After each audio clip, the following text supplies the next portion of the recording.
안녕하세요. 저는 40대 여자입니다. 제게는 심성착한 남편과 귀여운 딸, 그리고 언제나 제 편이 되어주시는 시어머니가 계세요. 이 세 사람 덕분에 제 결혼 생활은 평화롭게 잘 흘러가고 있었습니다. 그런데 제가 복에 겨운 줄 몰랐어요. 시어머니의 보살핌을 너무도 당연하게만 생각했습니다. 저와 시어머니 사이가 좀 남달라요. 주변에서도 이런 고부관계는 본 적이 없다고 할 정도였죠. 저는 결혼하고 지금까지 시어머니는 제 어머니나 다름없다고 생각했어요. 시어머니도 저를 딸보다 더 딸처럼 대해주셨고요. 제가 너무 철이 없었습니다. 저만 힘들고 저만 바쁘게 살고 있다고 생각하느라 시어머니의 인생을 생각할 겨를이 없었어요. 최근에 있었던 일로 인해 다시 한번 저와 시어머니의 인생을 돌아보는 계기가 돼서 이렇게 사연까지 보내게 되었습니다. 저는 시어머니가 아니었으면 아마 결혼도 못하고 아이도 낳지 못했을 거예요. 왜냐고요? 제가 여러모로 사정이 많은 사람이거든요. 제가 기억하는 저의 어린 시절은 엉망진창이에요. 항상 배가 고팠던 기억밖에 없습니다. 저를 낳아준 부모는 저를 낳기만 했지 키우질 않았어요. 신생아를 두고 부모 둘 다 집에 없었답니다. 지하 단칸방에서 매일같이 아기 울음소리가 들리자 주변에 사시던 분이 신고를 했나 봐요. 그 덕분에 제가 구조가 됐습니다. 문제는 낳아준 부모가 있다는 이유만으로 계속해서 저를 다시 그 부모에게 보냈다는 겁니다. 그렇게 불행이 반복이 되다가 제가 학교에 갈 나이가 됐는데도 부모는 학교에 보내질 않았어요. 학교에 갈 정도로 큰애가 매일 혼자 동네를 어슬렁어슬렁 돌아다니니 이를 또 이상하게 생각한 이웃이 신고를 해서 저는 보육원으로 가게 됐습니다. 부모가 있는데도 보육원에 가게 됐다는 사실이 말도 안 되지만 오히려 저에게는 잘된 일이었어요. 그제야 부모가 제 양육권을 포기했거든요. 저를 낳아줬다는 부모 얼굴은 아예 기억도 나질 않아요. 기억나는 거라고는 항상 싸우는 소리와 문을 쾅 닫고 나가는 남자의 뒷모습뿐이었습니다. 그리고 저는 항상 배가 고팠습니다. 그래서 제가 지금도 식탐이 좀 있어요. 먹을 것만 보면 허겁지겁 입속에 넣기 바빴죠. 괜찮아. 여기 식판에 있는 음식은 다 네가 다 먹었다고 하기 전에 아무도 치우지 않을 거니까 걱정 말고 천천히 먹어. 처음 보육원에 갔을 때 그런 저를 수녀님들은 걱정했어요. 학교에 갈 나이까지 배운 거라고는 없이 방치된 상태로만 자랐으니 보육원 생활에 적응할 수 있을까 싶어서요. 저는 생각보다 보육원에서 아주 잘 지냈습니다. 보육원은 저에게 천국이었거든요. 겨울엔 따뜻하고 여름엔 시원한 데다가 밥도 꼬박꼬박 주고 편안하게 잠도 잘 수 있으니 너무 좋았습니다.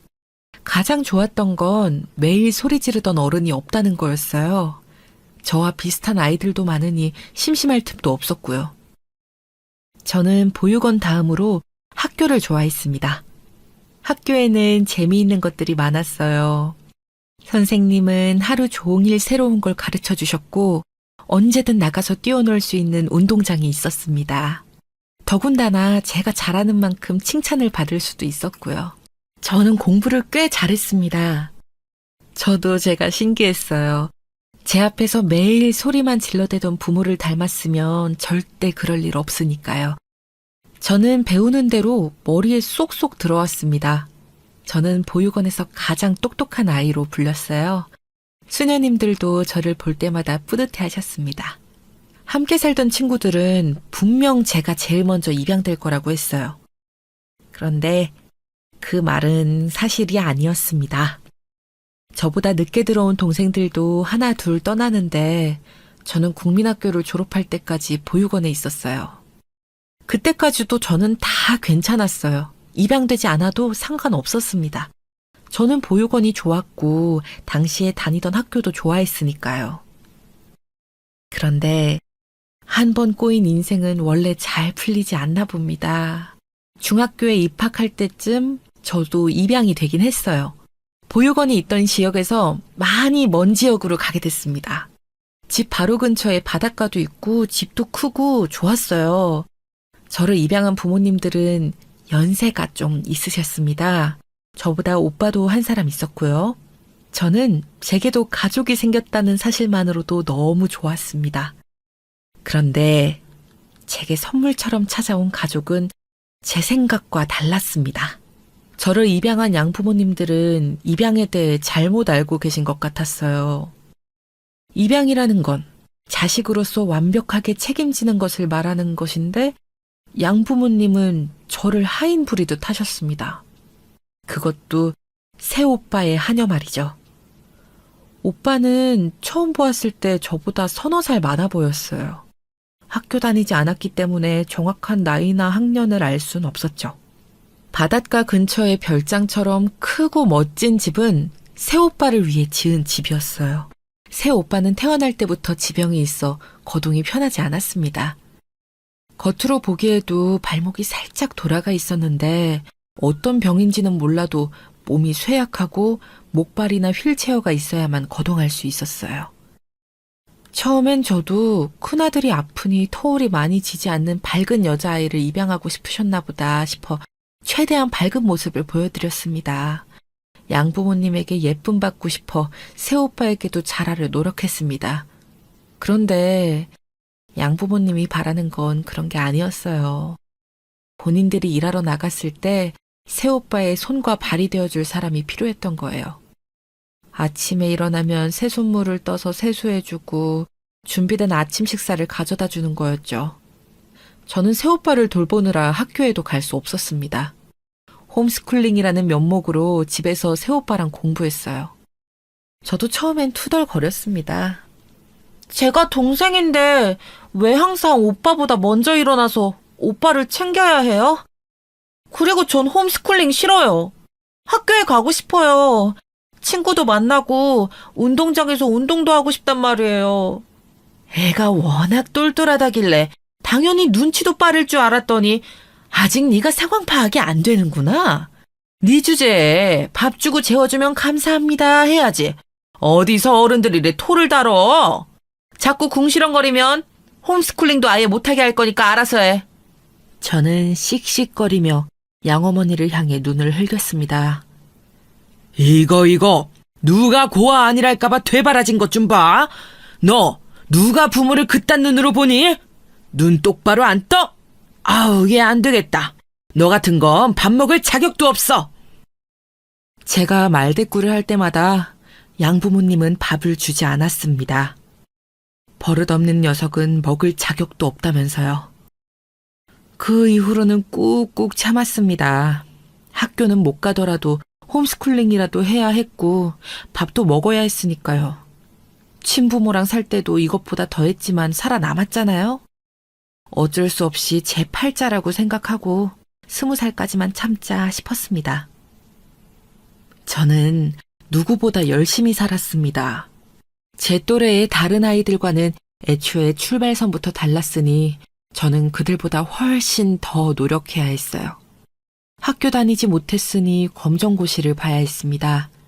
저는 16살 때 중학교 검정고시를 패스했고 17살이 되던 해에 새오빠와 함께 고등학교 검정고시도 패스했습니다. 입시 공부도 새오빠와 함께 했어요. 그나마 다행이었던 건 양부모님과의 사이와는 달리 새오빠와는 나쁘지 않았습니다. 새오빠는 몸이 약한 탓에 모든 게 다 느렸어요. 공부도 성장도 또래보다 더뎠죠. 거기다가 평생 친구도 없이 항상 혼자였어요. 시간이 지날수록 새오빠와 저는 친구처럼 지냈습니다.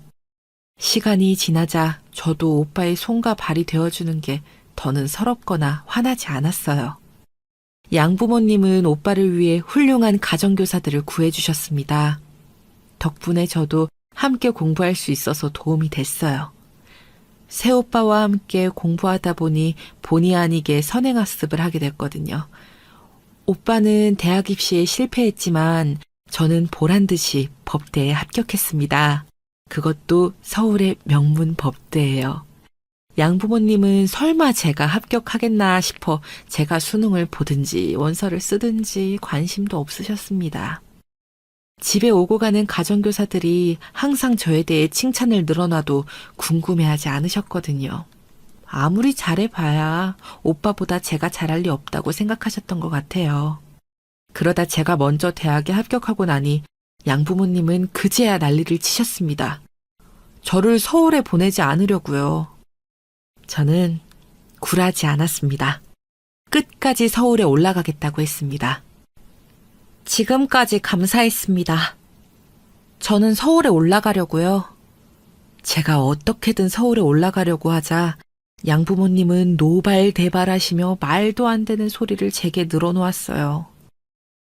이 여우 같은 게 처음부터 다 이럴 계획이었구나. 우리 집에서 빼먹을 거 다 빼먹고 20살 되자마자 서울로 도망갈 생각이었어? 도망이라니요. 어머니는 독립을 그런 식으로 말씀하시는 거예요? 어머니야말로 저를 진짜 딸이 아니라 하녀로 생각했으니까 도망이라고 하시는 거겠죠. 이게 불쌍해서 지금까지 먹여주고 재워주고 공부까지 시켜줬더니만 아주 부모 무서운 줄을 모르는구나. 찰싹. 지금까지 그렇게 저를 구박했어도 제게 손을 댄 적은 없었는데 양아버지께서는 제 뺨을 갈겼습니다. 제가 귀한 당신네 아들을 버리고 도망갈까봐 아주 똥줄이 제대로 탔나 보더라고요. 그때였어요. 방에서 이 상황을 다 지켜보고 있었던 새오빠가 휠체어를 타고 밖으로 나왔습니다. 제발 좀 그만 좀 하세요. 어머니 아버지는 수진이가 기특하지도 않으세요? 몇 년 동안 집안일에 제 뒤치다꺼리 혼자 다 하면서 그 어려운 공부까지 혼자 힘으로 해냈어요. 그럼 잘했다 칭찬해주고 서울로 보내주면 될 일을 다 큰 어른들이 쪽팔리게 뭐 하시는 거예요? 아이고, 우리 아들 착하고 순진해서 저 여우 같은 년 편들어주는 것 봐. 저 년 나가면 앞으로 너는 어떡해? 우리 아들은 어떡하냔 말이야. 양어머니는 바닥에 주저앉아 억울하다는 듯 눈물을 쏟았습니다. 저는 아이러니했어요. 제가 대학에 합격해 이 집을 벗어나게 되면 분명 묵은 체증이 다 내려갈 듯이 행복할 줄 알았는데 마음이 영 찝찝한 게 좋지 않았습니다. 아, 이게 어른들이 말하는 미운정인가 싶더군요. 몇 년 동안 지긋지긋할 정도로 밉고 싫었는데 막상 감옥 같았던 집을 떠나려고 하니 이상한 미련 같은 게 있더라고요. 하지만 저는 그 찝찝한 마음을 이겨내고 집을 떠났습니다. 새오빠는 제가 집을 나가는 날 제 손을 꼭 잡고 제게 지금까지 고마웠다고 했어요. 제가 없었으면 아마 자신은 몇 년 전에 죽었을 거라고요. 저는 그제야 참았던 눈물이 터졌습니다. 새오빠는 오는 저에게 봉투를 건넸어요. 양부모님께 이야기해서 제 대학 등록금과 서울에 올라가 작은 방 한 칸 구할 돈을 받아냈더라고요. 저는 받을 수 없다고 거절했지만 오빠는 제 손을 더 세게 잡았습니다. 제게 이 정도 돈을 받을 자격은 충분하다고요. 그리고 언제든 힘든 일이 있으면 연락하라고 했어요. 자신이 살아있는 한 다 도와주겠다고요. 저는 그렇게 두 번째 부모에게서 벗어났습니다. 그래도 두 번째 가족은 나쁘지만은 않았어요. 다른 건 몰라도 든든한 오빠가 한 명 생겼으니까요. 대학에 들어가면 제 인생이 180도 달라질 줄 알았는데 전혀 달라지는 게 없더군요. 오히려 더 힘들었어요.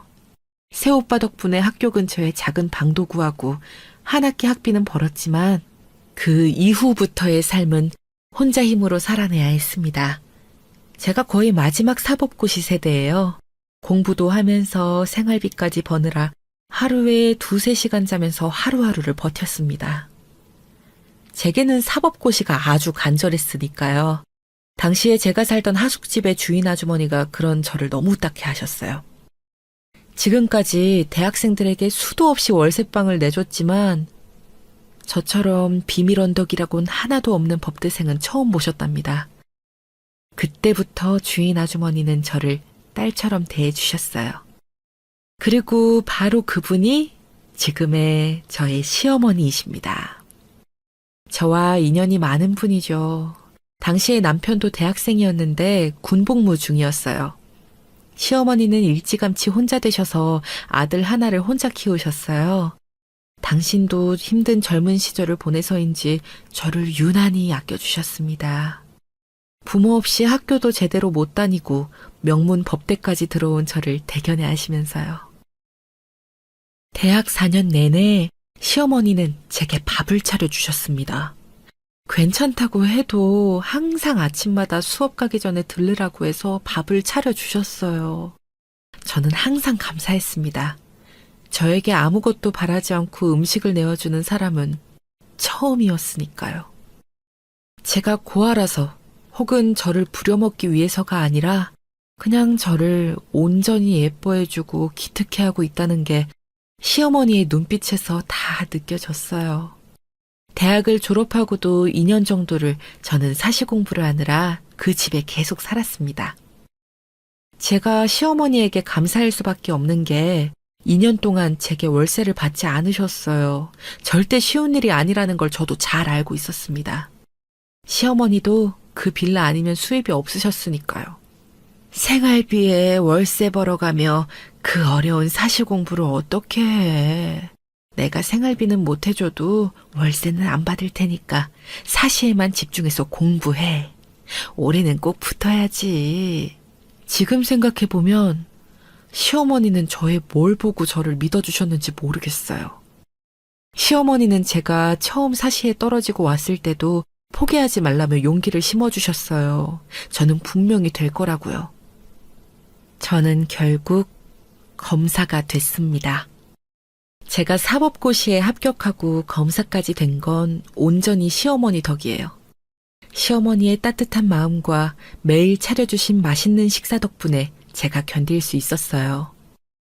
시어머니는 하나밖에 없는 귀한 아들도 제게 주셨습니다. 몇 년을 시어머니 집에서 매일 밥을 먹다 보니 자연스레 남편과도 가까워졌어요.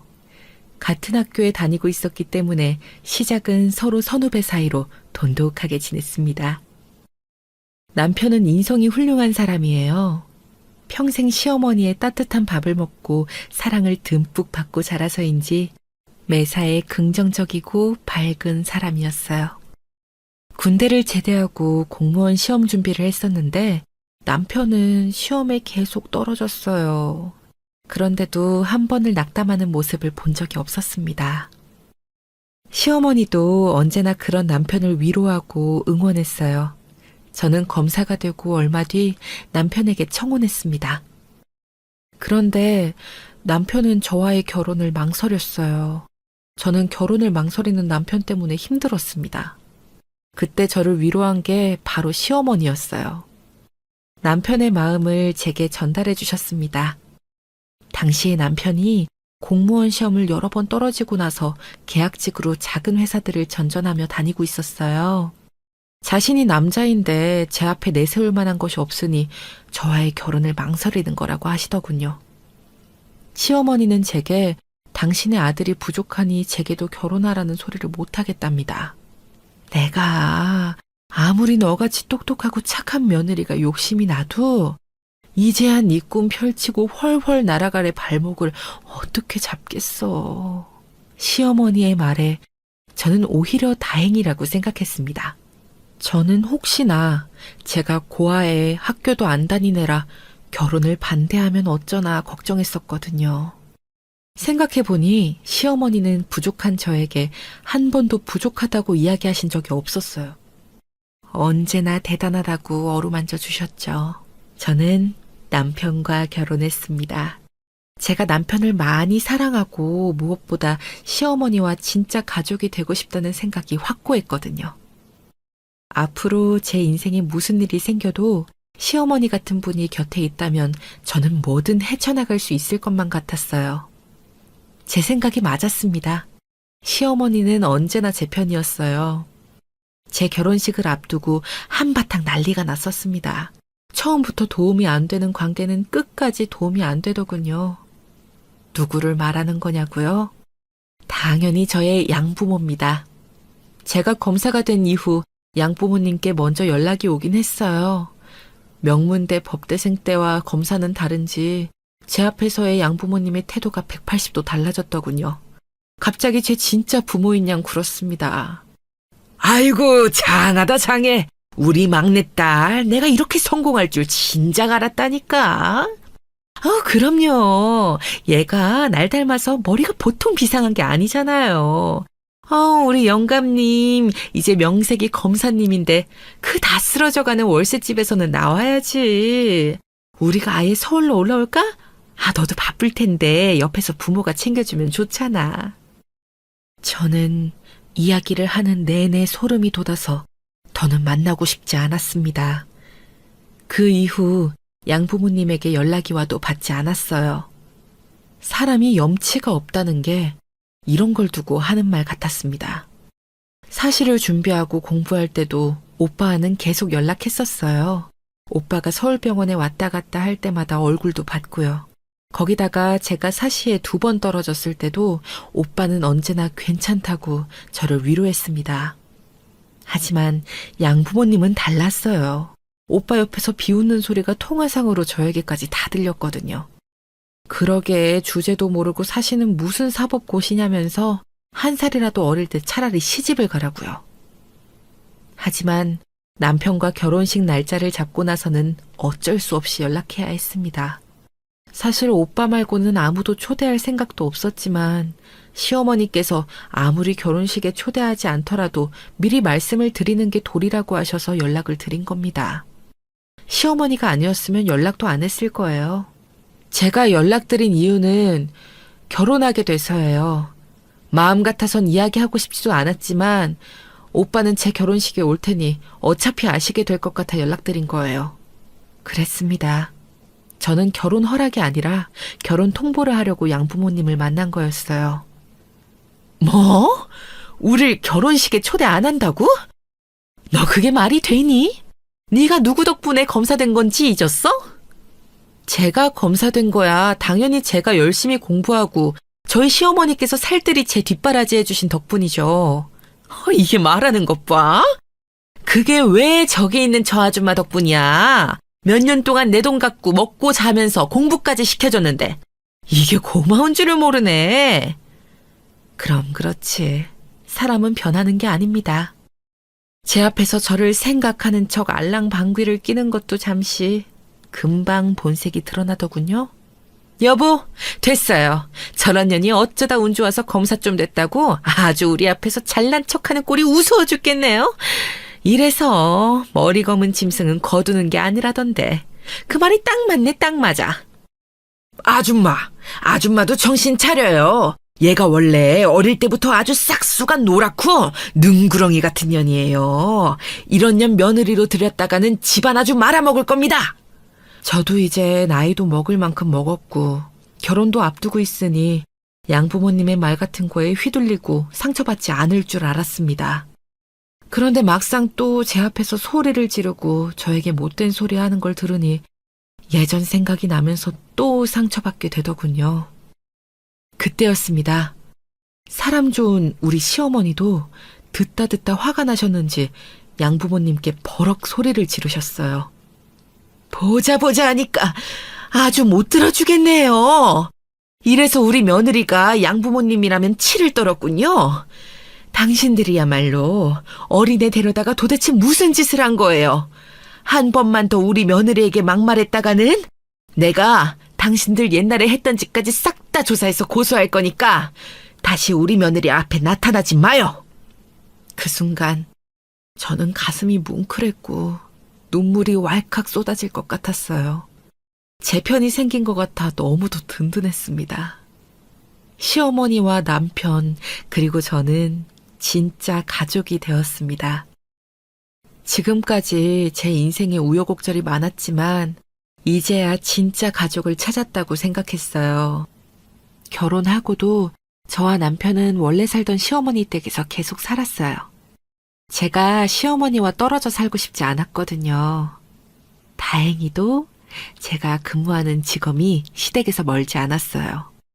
저는 남편과 시어머니의 극진한 보살핌을 받으며 일했습니다. 저는 마음이 안정적이라는 느낌을 생전 처음 느껴봤어요. 언제나 집에서 저를 기다려주는 가족이 있다는 게 이렇게 기분 좋은 일이라는 것도 처음 알았죠. 그런데 제가 너무 제 생각만 했나 봅니다. 보살핌을 받아본 게 처음이라 너무 좋아서인지 저만 생각했어요. 초임검사라 워낙 일도 많다 보니 쉬는 날 없이 일만 했어요. 제 몸이 힘들고 정신적으로 고되다 보니 저는 언제나 남편과 시어머니는 뒷전이었습니다. 그러던 어느 날이었어요. 그날도 야근하고 힘겨운 몸을 간신히 끌고 집에 왔는데 시어머니께서 제가 들어오는 기척을 느끼셨는지 굳이 일어나셔서 밥을 차려주신다고 하더라고요. 제가 연신 괜찮다고 했는데도 시어머니는 제 얼굴이 야위었다면서 마른 얼굴을 비비며 나와 한 상을 차려주셨습니다. 시어머니의 얼굴을 바로 마주하고 본 게 오랜만이었어요. 그러고 보니 며칠 새 시어머니 얼굴이 안 좋아지셨더라고요. 저는 그제야 걱정이 돼서 시어머니에게 무슨 일이 있냐고 물었어요. 그런데 시어머니가 우물쭈물 말을 안 하시더라고요. 저는 아무래도 이상해서 꼬치꼬치 물었습니다. 그러자 시어머니도 어렵게 말문을 여시더군요. 저는 시어머니 말을 듣자마자 놀라 어안이 다 벙벙했습니다. 매일 살 비비고 사는 남편에 대한 일인데 제가 너무 모르고 있더라고요. 당시에 남편은 작은 중소기업에 다니고 있었습니다. 얼마 전 정직원이 됐다면서 남편이 좋아했어요. 그런데 회사에 워낙 직원이 많지 않다 보니 영업도 나가야 하고 현장에도 직접 나가야 해서 일이 많아 힘들다는 이야기는 들었습니다. 그런데 생각해보니 구체적으로 남편이 어떻게 지내는지는 저도 물은 적이 없더군요. 남편이 직장 내 괴롭힘을 당했답니다. 아니, 당하고 있답니다. 얼마 전에 남편이 취해서 집에 들어왔대요. 평소 회식 자리가 아니면 맥주 한 잔도 입에 안 대는 사람인데 시어머니는 이상해서 이것저것 물었답니다. 무슨 일이 있었나 해서요. 취기에 남편이 말을 하는데 바로 위에 상사가 남편을 미워한답니다. 처음엔 시기를 좀 하는 것 같더니만 나중에는 직원들을 주동해 밥도 혼자 먹게 하고 일도 몰아서 시키는 등 아주 고전적인 방법으로 힘들게 하나 보더군요. 부당한 대우에 남편이 몇 번 말대꾸했더니 그때부터는 대놓고 무시하고 막말까지 했답니다. 와이프가 검사라고 믿는 구석이 있어서 그런가 아주 회사 생활을 설렁설렁 자기 멋대로 건방지게 하네. 제가 팀장님 일까지 다 맡아서 하고 있는데 설렁설렁이라니요. 팀장님이야말로 자꾸 직원들 주동하시면 저도 가만히 있지 않을 거예요. 아이고 무서워라. 왜? 검사 와이프한테 이러기라도 하게? 지호씨 와이프는 도대체 뭘 보고 결혼했을까? 검사라더니 머리는 좋은데 남자 보는 눈은 아주 엉망인가 봐. 남편은 학교도 좋은 대학을 나왔고 남들보다 성실하게 학교 생활을 해서 학점도 좋았어요. 이상하게 직장운이 없었습니다. 여러모로 남편보다 부족한 친구들도 대기업에 척척 들어갔는데 남편은 항상 면접에서 떨어졌습니다. 워낙 성실하고 차분한 사람이라 어디 가나 잘할 텐데 자꾸만 최종 면접에서 떨어지니 옆에서 보는 저와 시어머니도 안쓰러웠습니다. 저와 시어머니는 항상 남편에게 급할 거 없으니 천천히 다시 준비하라고 했었어요. 하지만 남편 마음은 그렇지 않았던 것 같아요. 지금 다니는 직장에 들어가서도 어떻게든 정직원이 되려고 최선을 다했습니다. 그런 성실한 사람이 힘들게 들어간 직장에서 그런 취급을 당하고 있을 줄은 꿈에도 몰랐습니다. 네가 워낙 똑똑하고 잘났으니 이 녀석 나름대로도 마음고생이 있었나 봐. 어떻게든 잘하는 모습만 보여주고 싶어서 혼자 말도 못하고 끙끙하고 있었나 보더라고. 하필이면 왜 그런 나쁜 팔자를 닮아서는. 저는 너무 속상했어요. 그리고 시어머니의 마음이 얼마나 힘드실지를 생각하니 마음이 울컥했습니다. 시어머니는 처음으로 제게 속에 있는 이야기를 하셨어요. 알고 보니 시어머니도 남편과 비슷한 경험이 있답니다. 고등학교 시절 같은 동급생에게 지독하게 괴롭힘을 당하셨대요. 어릴 때부터 시어머니 댁이 고물상을 하셨었는데 그걸 가지고 놀리면서 무시하는 학생이 있었답니다. 교복이 더럽다고 잡아당기면서 고물상에서 주워다 입었냐로 시작해 교실에 있는 쓰레기란 쓰레기를 시어머니 책상에 가져다 놓거나 얼굴에 던졌답니다. 이거 다 너희 고물상에 가지고 가면 얼마 주냐? 그만해. 던지지 마. 어쭈. 야, 친구가 다 너 생각해서 힘들게 더러운 쓰레기 모아다 주는데 이게 고마운 줄 모르고 어디서 소리를 질러? 그 동창이 하도 고물상 하면서 놀려대니 시어머니 댁이 고물상한다는 걸 전교생이 다 알았답니다. 시어머니가 지나가면 뒤에서 수군거리는 학생들도 많았대요. 안 그래도 얌전하고 조용한 성격의 시어머니는 주눅이 들어 점점 더 말수가 줄었고 나중에는 누구와도 어울리지 못했답니다. 내가 그때만 생각하면 후회가 돼서 자다가도 이불을 찬다니까. 그때 더 당당하게 행동했어야 했는데. 근데 우리 아들까지 나 같은 취급을 당하면서 회사 다닌다고 생각하니까 속이 답답하고 먹먹한 게 너무 힘들다. 저는 왜 지금까지 제게 말하지 않았냐고, 언질이라도 해주셨으면 가만두지 않았을 거라고 울부짖었습니다. 매일 밖에 나가 남의 일이나 해결해주고 억울한 사람들 이야기 들어주느라 저에게 가장 소중한 사람에게는 소홀했어요. 저는 그날 밤 남편과 밤새 이야기를 나눴습니다. 그리고 지금까지 회사에서 있었던 일들을 모두 다 정리해서 그 팀장인지 뭔지 아는 놈에게 소장을 날려줬습니다. 이제는 제가 시어머니와 남편의 편이 되어줄 차례라고 생각했어요. 고민 끝에 남편은 회사를 그만두었습니다. 남편이 그러길 바랐어요. 지금까지 제게 말은 하진 않았지만 검사 아내를 둔 남편이라는 말에 부담을 느껴 적성에도 맞지 않는 직장을 전전하느라 힘들었답니다. 남자라고 좋은 대학에 나왔다고 무조건 좋은 직장에 다녀야 하는 건 아니라고 생각하면서도 사람들의 편견에 맞서 싸울 자신감이 없었답니다. 저는 남편을 응원했어요. 그 개념 없는 상사와 싸우면서 하고 싶은 일을 함께 생각해 보기로 했습니다. 얼마 뒤 시어머니와 남편은 동네에 작은 반찬 가게를 냈어요. 시어머니가 사실 연세도 있으시니 저는 가게를 운영하는 게 무리일 수 있겠다 싶었는데 남편의 제안에 시어머니도 흔쾌히 해보고 싶다고 하시더군요. 저는 그제서야 시어머니의 인생을 돌아봤어요. 결혼하고 얼마 되지 않아 남편이 죽고 난 뒤 여자 혼자 몸으로 부모님께 물려받은 집을 하숙집으로 개조해 지금까지 대학생들 밥해 먹이며 홀로 아들을 키우신 거죠. 평생 매일 똑같은 일상을 사신 시어머니도 새로운 일에 도전하고 싶으시다면서 가게를 해보고 싶으시다고 하셨어요. 남편의 촉이 맞았어요.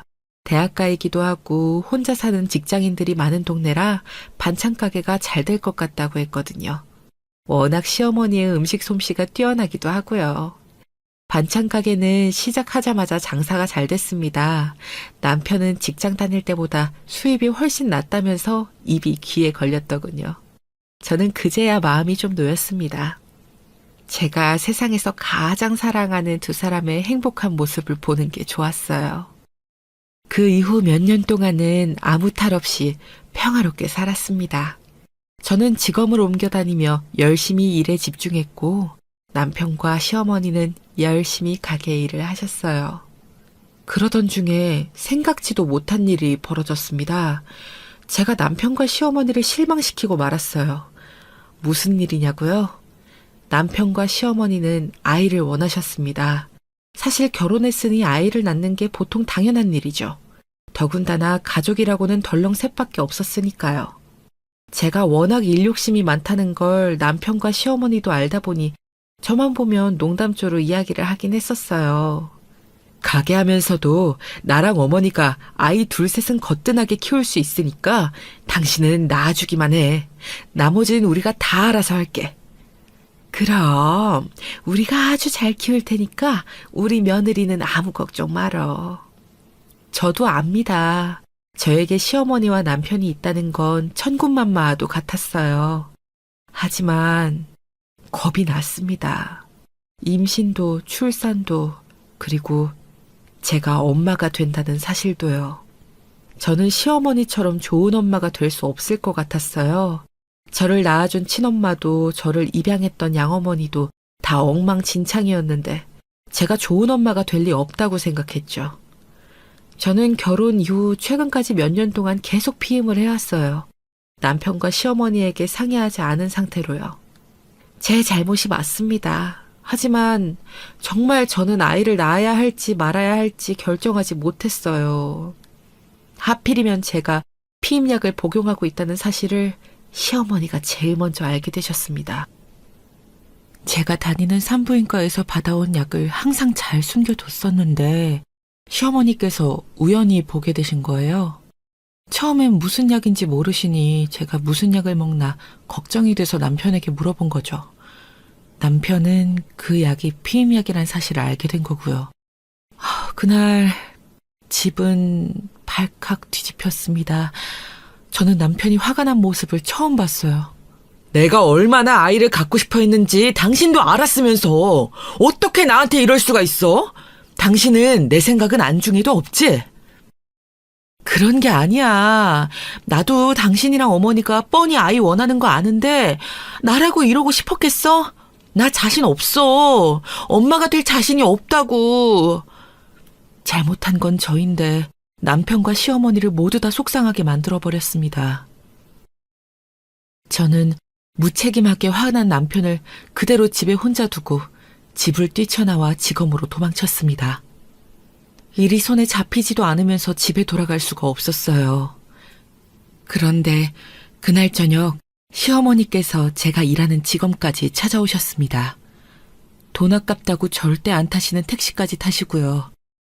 안 그래도 시어머니 얼굴을 볼 낯이 없었는데 시어머니는 제가 좋아하는 김밥까지 직접 싸서 그 먼 길을 오셨더라고요.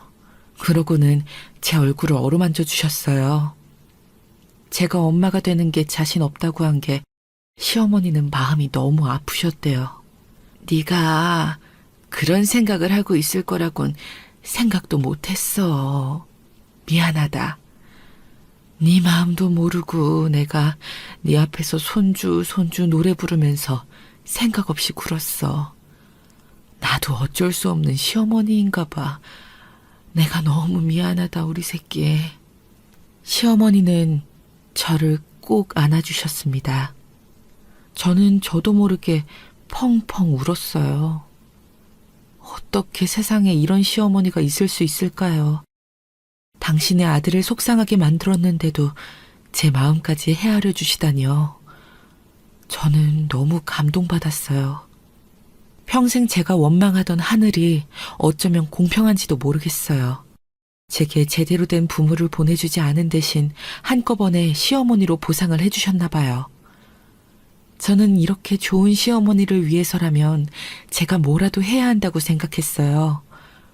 저는 그날 이후 바로 피임약을 끊었습니다. 어느새 제 나이도 40을 바라보고 있었으니 애가 생기지 않을 수도 있겠다 싶었거든요. 그런데 너무나 다행히도 저희 부부에게 아이가 생겼어요. 우여곡절 끝에 저희 부부에게 딸아이가 생겼습니다. 저는 걱정하고 불안해했던 것이 무색할 만큼 너무너무 행복했어요.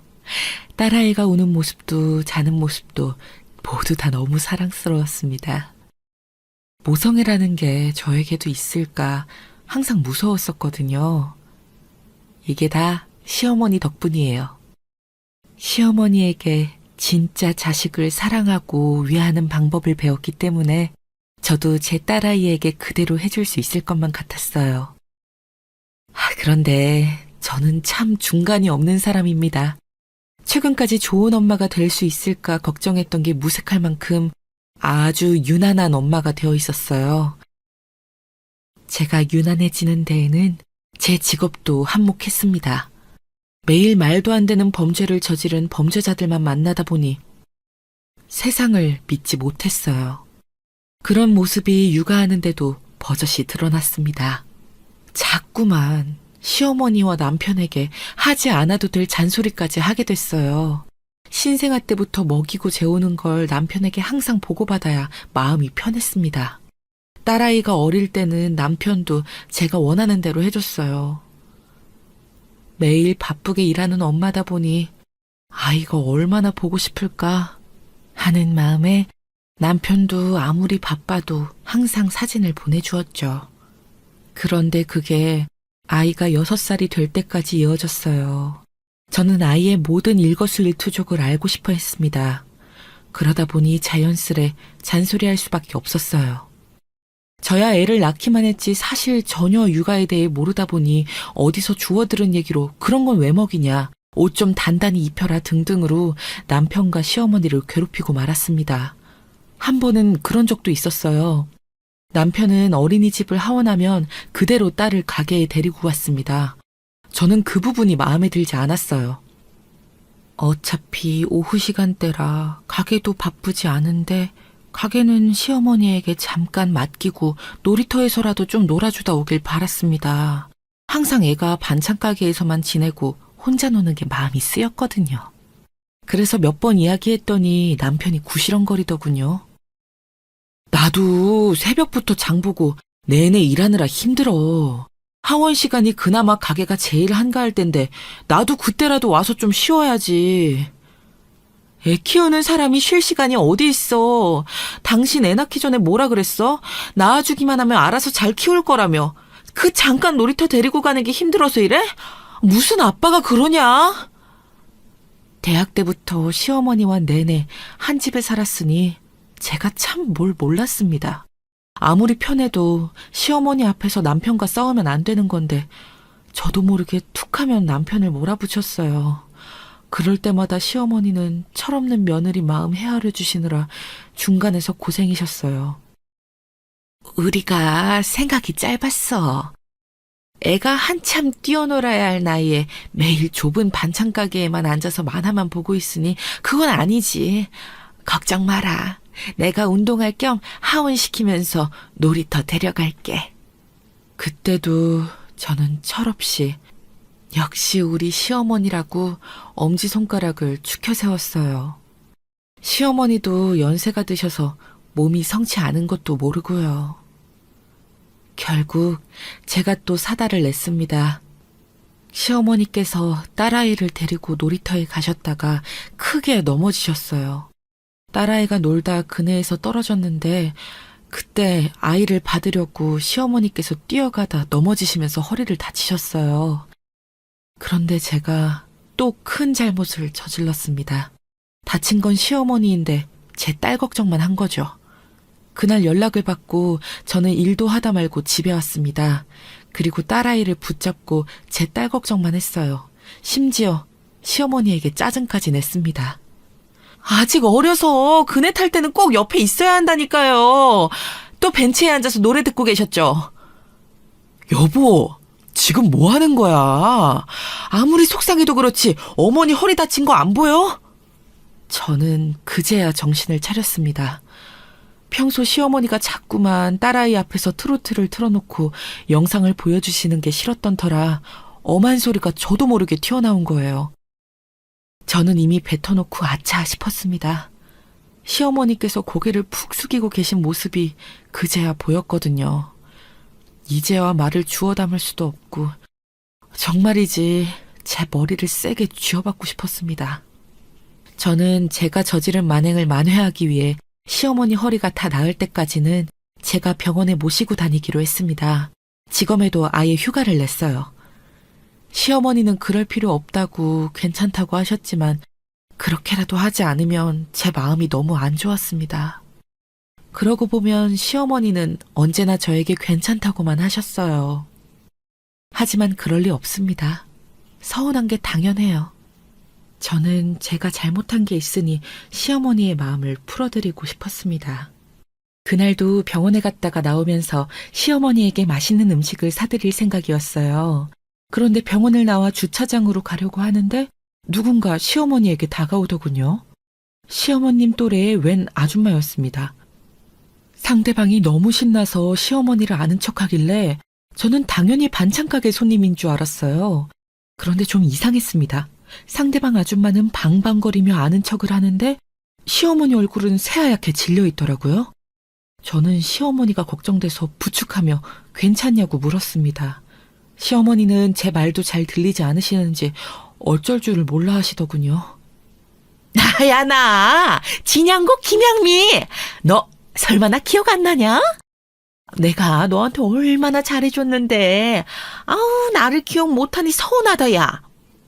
알고 보니 그 소란스러운 아줌마는 시어머니의 고등학교 동창이었습니다. 그래. 나는 좀 바빠서 먼저 가볼게. 여전히 새하얗게 질린 얼굴로 고개도 들지 못하는 시어머니가 저는 너무 걱정됐습니다. 그때였어요. 동창생이라는 아줌마가 아주 촐싹맞게 웃으면서 분수를 떨더군요. 저는 그제야 이 아줌마의 정체를 알 수 있었어요. 아우 순자야, 설마 너 아직도 내가 무섭니? 아우 어이가 없다 야. 몇 년 전 시어머니에게 들었던 말이 떠올랐어요. 고등학교 시절 어머니를 지독하게 괴롭혔다는 동창이 있었다는 사실 말이죠. 박수까지 치며 오두방정을 떠는데 봐줄 수가 없더군요. 저는 시어머니를 부축하며 빨리 차로 가자고 서둘렀어요. 시어머니의 표정을 보니 한시라도 빨리 이곳을 벗어나야겠더라고요. 혹시 순자 딸? 너 어쩜 너는 어른을 보고도 인사를 안 하니? 하긴 네 엄마도 학교 다니는 내내 내 눈도 못 마주치고 했다. 순자 너는 뭐하고 사니? 아 설마 아직도 고물상 하는 건 아니지? 이상한 여자인 게 확실했습니다. 남의 이야기는 아예 들을 생각도 안 하고 자기 할 이야기만 주절주절 떠들어대더군요. 아줌마, 그만 좀 하시죠. 나이살 먹고 유치하게 뭐 하시는 거예요? 학창시절에는 철없어서 실수했다고 해도 나이 들어서 만났으면 바로 사과부터 하셔야죠. 저도 웬만하면 그 자리를 피하려고 했는데 하는 말 꼬락서니를 보니 도저히 참을 수가 없었습니다. 얼씨구? 젊은 년이 아주 싸가지가 없네. 순자 너는 뭔 놈의 딸을 이따위로 키웠니? 뭐 이딴 아줌마가 있나 싶어 저는 한 소리를 퍼부어줄 생각이었습니다. 그런데 그때 믿기지 않는 일이 벌어졌어요. 이게 어디서 감히 내 며느리 가지고 함부로 말해? 너 우리 며느리가 누군 줄 알아? 얌전하고 점잖기로 유명한 시어머니께서 개념 없는 동창생 아줌마 머리끄덩이를 덥석 잡아 흔들었습니다. 순자! 너 이런 이거 안 나? 오호라! 딸년이 아니라 며느리였구먼. 꼴의 아들 장가는 보냈나 보지? 니까진 년 며느리가 잘나봐야 구질구질 고물상 며느리지. 동창 아줌마는 머리채를 잡힌 채로도 쉬지 않고 떠들었습니다. 병원에서 나오던 사람들이 모두 다 우리를 쳐다보며 쑥덕거렸어요. 엄마! 여기서 지금 뭐 하는 거야? 아줌마가 뭔데 우리 엄마 머리채를 잡아요? 아이고 우리 아들 엄마 죽는다 죽어. 너 우리 아들이야말로 누군지 알아? 우리 아들 변호사 사무실에서 일해. 내가 우리 아들 시켜서 순전이년 고소하라고 할 거야. 주차장에서 차를 가지고 오던 동창 아줌마의 아들이 상황을 보고 놀라서 급하게 차를 세우고 내렸습니다. 그런데 그 순간 말도 안 되는 일이 벌어졌어요. 설마 검사님 아니세요? 세상 참 좁습니다. 재수없는 동창 아줌마 아들이라는 사람이 제가 너무 잘하는 사람이었어요. 동창 아줌마 말이 다 틀린 건 아니더군요. 그 집 아들이 변호사 사무실에서 일하기는 해요. 아들, 너 지금 뭐하고 떠드는 거야? 검사? 순자 며느리가 검사라고? 네, 맞아요. 저 검사예요. 그래서 제가 아줌마 아드님도 아주 잘 알죠. 복역 끝나고 김 변호사님 사무실에서 일 도와주고 있다는 이야긴 들었는데 잘 지내셨어요? 설마 아직도 어디서 사기치고 다니시는 건 아니죠? 아이고 검사님, 사기라니요. 저 이제 절대 나쁜 짓 안 합니다. 검사님이랑 김 변호사님이 저 사람 만들려고 그렇게 고생하셨는데 제가 보답해야죠. 그랬습니다. 동창 아줌마의 아들이라는 사람은 제가 감옥에 넣은 적이 있는 피의자였습니다. 제 기억이 맞는다면 보이스피싱 관련 사기죄로 3년 넘게 복역한 걸로 알고 있어요. 그나마 성실하게 복무해서 출소 뒤에 담당 변호사분 사무실에 취직했다는 소리도 들었습니다. 얼씨구, 사기죄로 복역? 향미 너야말로 아들을 도대체 어떻게 키운 거야? 하긴 너도 학교 다닐 때 유명했지. 애들 삥 뜯고 다니는 것도 모자라서 옷가게에서 옷이랑 운동화 훔치다가 걸린 적도 있었지? 이년이 지금 뭐라고 짓거리는 거야? 아니거든? 고물상 딸년 주제에 네가 뭘 한다고 떠들어? 엄마?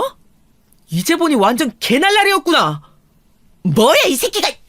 정가자 주제에 어디서 엄마한테 헛소리야! 내가 너 때문에 저런 년한테 무시까지 당해야겠어? 정말이지 세상엔 참 답 없는 인간들이 많습니다. 저런 아줌마 때문에 저희 시어머니의 학창시절이 엉망진창이었다는 게 너무나도 마음 아팠습니다. 저기요, 김양미 씨. 제 이야기 잘 들으세요. 지금부터 한마디만 더 하면 내가 당신이랑 같은 학교 다닌 동창들 싹 다 찾아가서 진술 받을 거예요. 그래서 당신이 고등학교 내내 우리 어머님 괴롭힌 거 싹 다 증거 찾아서 고소할 테니까 거기서 한마디만 더 해요. 얼씨구, 이게 어디서 어른한테 버르장머리 없이 또박또박 말대꾸야. 고물상 시어머니도 꼴의 시어머니라고 싸고도나. 이제 보니 말이 아예 안 통하네. 안 되겠다. 이런 식으로 나오시면 저도 치사하게 해야지 안 되겠네요. 지금 바로 김 변호사님한테 전화해서 아드님 바로 자르라고 이야기해야겠어요. 치사해도 할 수 없었습니다. 사실 당해도 싼 사람들이에요. 저 사람들 때문에 손해본 사람들이 몇인데요. 아이고, 검사님. 제가 어머님께 잘 말씀드릴 테니까, 제발 그러지 마세요. 저희 어머니가 입만 살았지, 남편한테 버림받고, 지금까지 저 하나 키우느라 아주 고생하신 분이시거든요. 제발 저를 봐서라도 용서해주세요. 저 진짜 손 싹 씻었어요. 이놈의 새끼가 사내 자식이 아무 데서나 무릎이나 꿇고 자아란다. 엄마! 빨리 검사님이랑 검사님 시어머니에게 사과해. 나 잘리면 엄마가 나 책임질 거야. 나 자꾸 그러면 나 이제 엄마랑 절대 다시는 병원 안 와. 아니, 얼굴도 보러 안 올 거야. 아이고 내 팔자야. 순자야, 내가 이렇게 산다. 내가 이렇게 불쌍하게 살아. 네 친구 불쌍한 줄 알고 네 며느리한테 나 아들 자르지 말라 그래. 지금 당장. 그랬습니다. 간사한 인간은 끝까지 간사해요. 동창 아줌마는 바닥에 주저앉더니만 눈물 콧물 흘리며 호소했어요. 아줌마 아들은 제 앞에 무릎까지 꿇었습니다. 그날 저녁 저와 시어머니는 남편에게 딸을 맡기고 오랜만에 둘이서만 외식했습니다. 생맥주도 마셨어요. 지금까지 몰랐는데 시어머니께서 젊었을 때 생맥주를 좋아하셨었대요. 돌아가신 시아버지와 데이트할 때도 자주 마셨고요. 그날 밤 저희는 새벽까지 놀았습니다. 옛날 이야기를 끝도 없이 하며 웃다가 울었어요. 오랜만에 정말 즐거웠습니다. 제가 지난번 일은 너무 죄송했어요.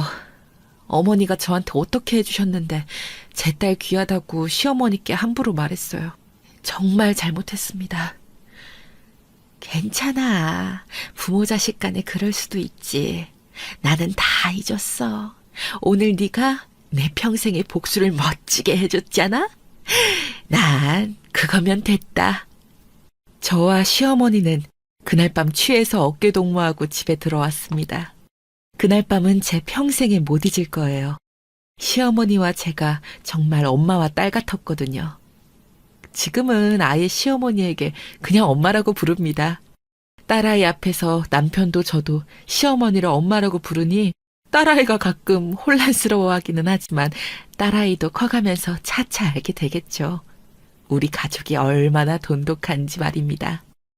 저의 긴긴 인생 이야기 지금까지 들어주셔서 감사합니다. 여러분의 가정에도 항상 행복한 일만 있으시기 바랍니다. 안녕하세요. 저는 올해 70인 노인입니다. 삶이 얼마 남지 않았는데 이렇게 뜻밖에도 사연을 보내게 되네요. 사실 그리 좋지 않은 일을 겪었는데 가는 길에 털어내버리고 가고 싶어서 이렇게 사연을 보내봅니다.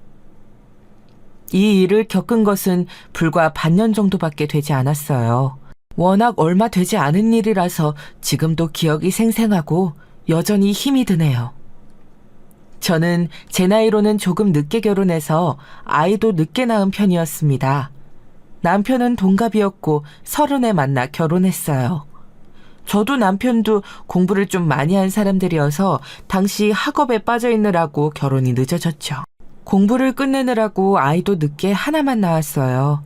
제가 나이 35에 아들을 낳았는데 당시에는 제가 정말 노산 중에 노산이었죠. 요새야 아이 낳는 평균 연령이 아주 많이 늘어났다지만 그때는 거의 병원 산부인과에 누운 애기 엄마들이 20대 중초반이었거든요. 제가 다른 산모들보다 거의 10살 정도가 많았던 거니 얼마나 차이가 났는지 아실 수 있겠죠. 나이 먹어서 아이를 낳으려니 뼈가 굳어서인지 몸이 너무 아프더군요. 그런데 진통이 심하다고 마음 놓고 소리를 지르기엔 옆에 있는 어린 애기 엄마들 보기가 부끄러웠어요. 아들은 또 상당한 우량아로 나와서 제가 더 힘들었었죠. 임신은 그래도 쉽게 되었었는데 출산 자체가 아주 힘들고 고통스러웠던 기억이 있네요. 그런데 아이 낳아 길러보신 어머니들은 다들 아시겠지만 하나뿐인 아이니 얼마나 예뻤겠어요. 게다가 아들이었고 심지어 35에 아주 늦게 본 늦둥이였어요. 처음에 저희 부부는 결혼을 해서 공부만 해도 된다. 우리 돈 벌면서 최첨단 유행하는 부부들처럼 아이 없이 살자면서 건방을 떨었었죠. 하지만 결국 살다 보니 아이를 낳는 것이 얼마나 잘한 결정이었는지 계속해서 되뇌이게 되었답니다. 아들은 정말 자라나는 동안 저희의 사랑이자 자랑이었거든요. 저희 부부는 살면서 경제적으로는 상당히 윤택했어요. 저야 공부를 많이 했어도 아이 낳고서는 그냥 집안에 들어앉아서 가정주부로 살림을 돌봤지만 남편은 공학박사 학위를 따서 관련 업종에 종사했거든요. 당시에는 공대가 그렇게 높은 평가를 받지 못했지만 정작 기업에 들어가서는 아주 출세가도를 달렸어요. 나름대로 이름되면 알만한 기업에서 기술로 인정받고 또 계속해서 승진해서 젊은 나이에 임원도 달았죠. 남편은 정말 일도 공부도 열심히 하는 사람이었고 가정에도 충실한 사람이었답니다. 일 때문에 바빠서 저와 아들을 보는 시간이 줄어드니 그것을 미안해하면서 항상 주말 하루는 꼭 시간을 내서 집에서 함께 지냈죠. 비록 멀리 놀러 가지는 못했어도 남편은 언제나 아이를 끌어안고 책도 읽어주고 함께 놀이터에도 나가면서 주말 하루를 보내주었어요. 그럴 때마다 맛있는 메뉴를 골라서 밥을 정성껏 하는 게 제 보람이었죠. 사실 제 시대의 다른 여성들의 삶을 생각해보면 제 인생과 남편에 대해서 투덜거릴 여지가 없어요. 친구나 동창들만 보아도 남편이 바람 피우거나 시댁이 못 되거나 아이들이 속을 썩이거나 그것도 아니면 경제적으로 쪼들려서 힘들어하거나 하는 일을 계속해서 겪는 사람들이 많았거든요. 하지만 저는 평생 동안 그렇게까지 힘든 일은 단 한 번도 겪지 않고 살았답니다. 교회에도 평생 성실히 나갔고 거기에서 만난 좋은 친구들도 많았고요. 남편은 단 한 번도 외도하지 않았고 경제적으로 풍요롭게 해줄 만큼 능력도 있었어요. 저도 공부를 할 만큼 했고요. 저는 제 인생이 얼마나 복받았는지를 알고 거기에 대해서 무척 감사하면서 살았습니다. 하지만 인생이 언제나 그렇게 행복할 수만은 없는 노릇이죠. 제 불행은 딱 하나에서 시작했습니다. 바로 남편이 너무 일찍 사망한 거였죠. 남편은 저와 동갑이었는데 아들이 대학에 들어가기 전에 사망했어요. 53세에 사망했는데 원인은 암이었죠. 시댁에는 암으로 죽은 분이 별로 없었는데 대체 왜 그렇게 나쁜 병에 걸려 일찍 떠나야 했는지 지금도 모르겠어요. 아마도 일을 너무 많이 해서 그로 인한 스트레스 때문에 사망한 게 아닐까 그렇게 생각이 들고는 해요. 똑같은 나이였던 저는 정말로 암담해졌었죠. 사실 그 나이쯤 되면 사랑보다는 정으로 살게 마련이죠.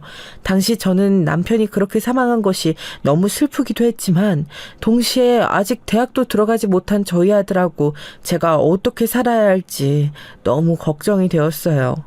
남편도 외동아들이었고 그때쯤에는 시댁 식구들도 거의 사망하셔서 의탁할 곳도 없었죠. 물론 남편이 남긴 재산이 많았지만 사실 돈이라는 게 언제 어떻게 빠져나갈지 알 수 없는 것 아니겠어요? 당연히 아들이 대학 졸업하고 또 유학도 갈 거라고 생각했기 때문에 그 돈을 전부 대주려면 제가 그냥 집안에 앉아 있는 건 안 될 일이라고 여겼죠. 그래서 결국 저는 남편 상을 치르고 나서 사업을 시작했습니다. 처음에는 그렇게 거창한 건 아니었고 그냥 작은 서점을 냈을 뿐이었어요. 뭐라도 해서 먹고 살아야겠다는 생각에 가게를 내고 싶었는데 제가 책을 좋아하고 공부를 했었다 보니까 책의 생각이 미쳤던 거였죠. 그런데 이제 그게 좀 잘 되었어요. 학구열 높은 동네였는데 제대로 된 서점이 없었고 그때 당시만 해도 온라인 서점보다는 동네 서점에 가서 직접 책을 사는 사람들이 많았거든요. 거의 20년 가까이 된 일이니까요. 그런데 이제 시간이 지나면서 서점이 좀 잘 되니까 욕심이 나더라고요. 그래서 결국 출판 쪽에도 관심을 가지게 되었고 저자들을 컨택해서 일을 진행하다 보니까 처음에는 베스트셀러를 원한 게 아니었는데도 책 몇 권이 잘 되었어요. 책 잘 만든다고 소문이 나니까 좋은 작가들이 찾아오고 그래서 또 책이 더 잘 팔리고 그런 식이 되었던 거였죠. 덕분에 출판사도 겸하게 되었는데 온라인 서점이 유행하기 시작하면서부터는 동네에 낸 서점 장사가 잘 안 되었고 결국은 출판사 쪽으로 완전히 사업 방향을 돌리게 되었어요. 그러면서 문구도 디자인해서 팔고 여러 가지 다양하게 사업을 전개하게 되었죠. 제가 공부하던 시절에 알던 친구들이 다들 학계나 출판계에서 한 자리씩들 하고 있어서 덕분에 사업이 조금 더 편했던 것도 있어요. 어쨌든 그렇게 제 사업이 예상외로 아주 빠르게 자리를 잡고 확장되었던 덕분에 아이는 편하게 기를 수 있었죠. 아니, 편하게라는 말은 좀 이상하네요. 편하다기보다는 경제적으로 모자람 없이 윤택하게 길렀다는 게 맞는 말이겠어요. 제가 사업하느라고 밖에서 일하고 늦게 들어오는 때가 거의 대부분이라서 걱정스러웠는데 다행히도 아들은 무사히 대학에 진학했어요. 그리고 제 예상대로 유학도 가서 공부도 상당히 많이 하게 되었죠. 남편이 세상을 떠난 뒤 대학에 곧 진학한 아들은 그 후로 거의 12년 정도 걸려서 공부를 마쳤어요. 그 사이 군대도 다녀오고 하느라고 좀 늦어진 감은 있었죠. 유학 비용도 걱정 없이 대줄 수 있었던 것이 어미로서는 가장 기쁜 일이었네요. 그 후 아들은 한국으로 다시 돌아와서 대기업에 취직했어요. 제 아빠를 닮아서인지 공대 쪽으로 공부를 했는데 기업에서도 인재라고 인정을 해주어 상당히 쉽게 취업을 하게 되었죠. 그동안 열심히 학업에만 집중하느라고 연애라고는 전혀 하지 못했던 아들은 좀 쑥맥이었는데 취직하고 나서는 곧장 여자친구를 사귀었어요. 사실 이러다가 연애 결혼을 못해서 중매를 해주어야 하나 고민하던 저는 아들이 연애를 시작했다는 소식에 무척 기뻤었죠. 그런데 아들이 처음 사귀었던 아가씨가 좀 의외였어요. 저는 같은 회사에 근무하는 아가씨 중 하나를 사귀지 않을까 기대했던 건 있었는데요. 하지만 아들은 같은 회사 아가씨가 아니라 회사 1층 카페에서 일하는 바리스타 아가씨하고 눈이 맞아서 사귀더라고요. 사실 정식 바리스타도 아니고 커피 주문 받고 디저트 서빙해주는 아가씨인 것 같긴 했어요. 쉽게 말해서 아르바이트생이었던 거였죠. 저는 처음에는 좀 당황했지만 그래도 사람을 직업으로 차별하는 건 조금 아닌 것 같더라고요. 제가 그 아가씨의 됨됨이를 알지도 못하는 상황에서 아들한테 왜 그런 여자를 사귀냐고 참견하는 것도 우스운 일인 것 같았고요. 아들한테 별 말을 안 했더니 그 후로 쭉 사귀면서 거의 2년 동안 연애를 했어요. 그렇게 안정적으로 나름대로 사귀는 것을 보니까 그래도 저쪽도 괜찮은 아가씨가 아닐까 하는 기대감이 들었던 것도 있었죠. 그러고서 결혼하겠다고 아가씨를 데리고 오더라고요. 상견례를 했을 때 기대하고는 좀 다르긴 했어요. 저는 얌전하고 쑥맥 같은 저희 아들하고 그렇게 안정적으로 연애했던 아가씨니까 당연히 비슷한 성격일 거라고 생각했는데 좀 더 활달하고 더 오픈된 여성이라고 해야 할까요? 옷도 서양식으로 입고 화장도 상당히 짙게 하고 다니는 아가씨더군요. 그래도 저한테는 초면인데도 아주 사근사근하게 잘해주었어요. 카페에서 처음 봤는데 저한테 디저트 추천도 해주고 커피는 어떻게 마시면 더 맛있는지도 알려주고 상당히 화술이 좋고 친근감도 있게 대해주더라고요. 그래서 저는 그 아가씨가 첫인상과는 다르게 마음에 들었어요. 아들도 만족스러운 얼굴로 저와 그 아가씨를 보고 있더군요. 그 후로 결혼이 결정되고서 몇 달 동안 저하고 그 아가씨, 이제 며느리로 정해진 그 아가씨하고는 제법 자주 만나서 돌아다녔어요. 며느리는 사실 어린 시절에 아버지를 잃고 홀어머니 밑에서 자랐다고 하더군요. 홀어머니는 지금 재혼을 해서 새아버지가 있는데 별로 사이가 안 좋아서 외롭다고 말이에요. 처지가 솔직히 딱했어요. 아버지를 잃은 것만도 안 되었는데 홀어머니 밑에서 고생하고 자라다가 결국 재혼한 아버지하고는 사이가 좋지 않으니 아예 가족이 없는 것이나 다름없잖아요. 없이 자라서인지 돈도 조금 많이 쓰려고 하면 멈칫거리는 게 눈에 보일 정도라서 저는 거의 대부분의 돈을 제가 내주었어요. 자기가 며느리니까 자기가 내고 싶다고 고집 부릴 때에도 제가 어른이라는 이유를 내세워서 돈을 내지 못하게 하고는 했죠. 그럴 때마다 며느리는 제게 고맙다면서 눈물을 글썽거리고는 했어요. 어린 시절에 홀어머니는 돈도 없을 뿐더러 남자를 만나고 다니느라고 하나 있는 자식인 며느리한테는 돈을 거의 쓰지 않았다고 하더군요.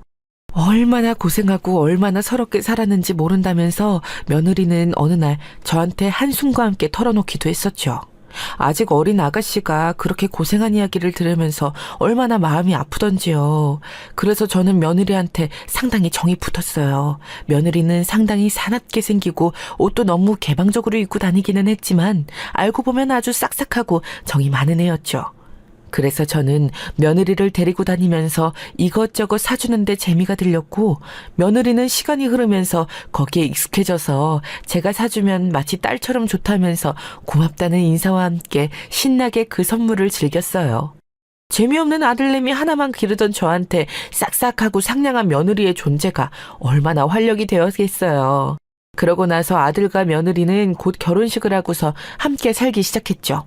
처음에는 아들이 저를 모시고 살겠다고 합가를 하고 싶다고 그랬어요. 그런데 며느리의 안색이 별로 좋지 않은 것을 눈치채고 제가 그러지 말라고 했죠. 저야 물론 아이들과 살면 좋을 테지만 아무리 그래도 며느리 입장에서 시어머니랑 사는 게 좋을 리가 있나요? 절대 그럴 수 없죠. 그래서 저는 아들한테 퉁박을 주면서 저하고 살면 제가 도리어 힘들다고 너희들끼리 살라고 하면서 집을 사줬어요. 제가 그때 며느리한테 어떤 집을 원하냐고 물었던 기억이 나네요. 아파트가 좋니? 빌라가 좋니? 아니면 단독주택이 좋니? 어머님, 전 당연히 아파트가 좋죠. 그런데 너무 비싸서 걱정이에요. 며느리는 그렇게 말하면서 걱정을 했어요. 사실 저는 아들 내외한테 돈을 좀 보태서 제 돈하고 합쳐 사주려고 했지만 아들이 생각보다 돈을 모으질 못했더라고요. 아르바이트로 살아온 며느리야 말해 무엇하겠어요. 그래서 저는 그냥 눈 딱 감고 제가 다 내서 아파트를 한 채 아들 명의로 사줬죠. 큰 건 아니었어요. 그냥 서울 외곽 쪽에 자그마한 구축 아파트를 하나 매매해서 주었는데 며느리가 아주 감격해서 울고 싶어 하더군요. 사실 그 아이들 버리로는 한참 걸려야 살 수 있었을 테니까요. 며느리는 항상 제가 사업가라는 사실을 신기해하면서 존경한다는 듯이 말을 하고는 했어요. 사실 어머님 연세 정도 되시는 여성분들 중에 사업하시는 분 많지 않잖아요. 너무 멋있으세요. 나중에 저도 그렇게 살고 싶어요. 사업이라는 게 하다 보면 또 별거 아니란다. 네 남편은 사실 좀 사업하기엔 기질상 맞지 않으니까 네가 차라리 내 사업을 물려받는 게 나을 수도 있겠다.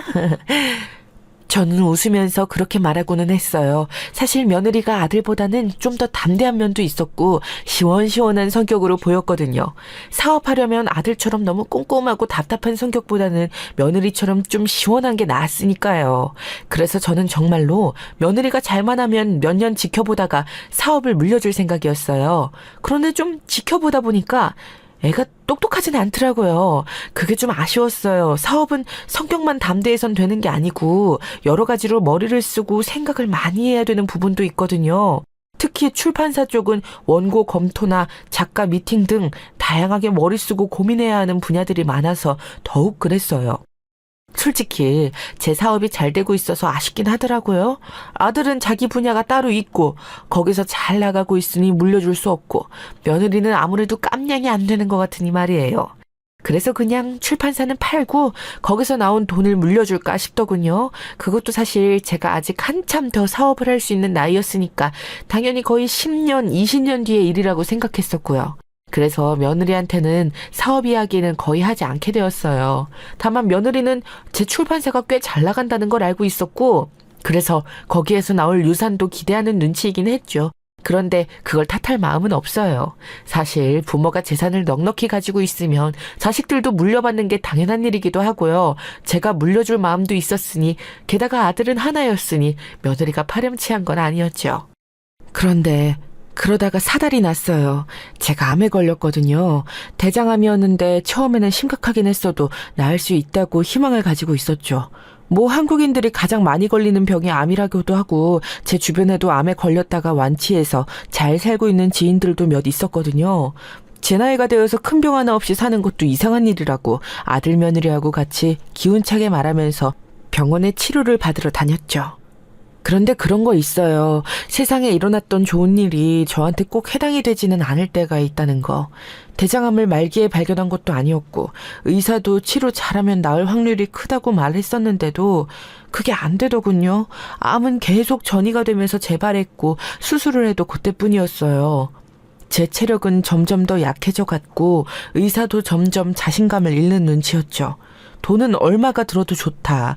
제발 나아서 조금 더 세상을 건강하게 살 수만 있으면 뭐든지 할 수 있다고 의사 선생님 앞에서 울기도 했는데, 그게 마음처럼 되지 않는 거더라고요. 저도 병에 걸리기 전에는 뭐 미련 없이 죽지 않을까 했는데, 막상 죽음의 위협 앞에 서니까 그렇게 되지가 않았어요. 어떻게든 살고 싶고 어떻게든 건강해지고 싶었죠. 건강보험 안 되는 신약이나 신기술도 써보고 미국도 다녀와보고 다 했지만 결국 의사 선생님이 고개를 떨구셨죠. 이제 마음의 준비를 해야 할 것 같다고요. 진짜 하늘이 무너지는 것 같았어요. 제가 아픈 동안 투병 생활을 지탱해 준 건 저희 아들과 며느리였어요. 아들은 별말 없이 자기 직장 다니면서 퇴근해서 돌아와서는 제 손을 잡고 묵묵하게 앉아있고는 했죠. 아직 젊은 아들은 제 아픔을 다 이해하지는 못했지만 그래도 나이 먹은 어머니에 대한 애정을 체온으로 전달해 주려고 애썼어요. 그리고 며느리는 간병을 지겨워할 것 같았던 것과는 다르게 너무 다정하고 세심하게 저를 돌봐주었죠. 겉으로는 아주 세게 보이고 많이 놀았을 것 같은 인상을 하고 있는데도 저한테 해주는 것을 보면 그 이상 얌전하고 섬세할 수가 없었어요. 제 병 때문에 아이를 가지려던 계획도 미루고 제 간병에 거의 모든 시간을 투자해 주었죠. 입원했을 때도, 병원에 자주 통원해야 했을 때도 며느리 덕분에 얼마나 편하게 다녔는지 몰라요. 그럴 때마다 저는 며느리의 손을 붙잡고서 눈물 지을 때도 많았죠. 내가 정말로 너 때문에 말년을 편하게 사는구나. 네가 진짜 내 딸로 태어났어야 하는 거 아닌지 모르겠다. 어머님, 제가 며느리인데 자식이잖아요. 딸이나 다름없죠. 며느리는 다정하게 말하면서 제 손을 마주 잡아주고는 했죠. 그런데 문제는 며느리하고 아들 사이가 썩 좋아 보이지 않는다는 거였어요. 아들은 조용한 성격이라서 며느리한테 목소리를 높이는 경우는 없었지만 그렇게 다정하거나 따스하게 대하지 않았죠. 신혼 때는 무척 사이가 좋더니만 몇 년 지나지도 않았는데 그렇게 대면해지니 이상할 따름이었어요. 며느리 역시도 아들한테 정도 이상의 말을 걸지 않았고요. 그래도 며느리는 아들하고 잘 지내보려는 듯한 제스처를 취할 때가 있었는데 아들은 뭔가 냉랭한 얼굴로 며느리를 쓱 보고서 그냥 지나치는 경우가 많더군요.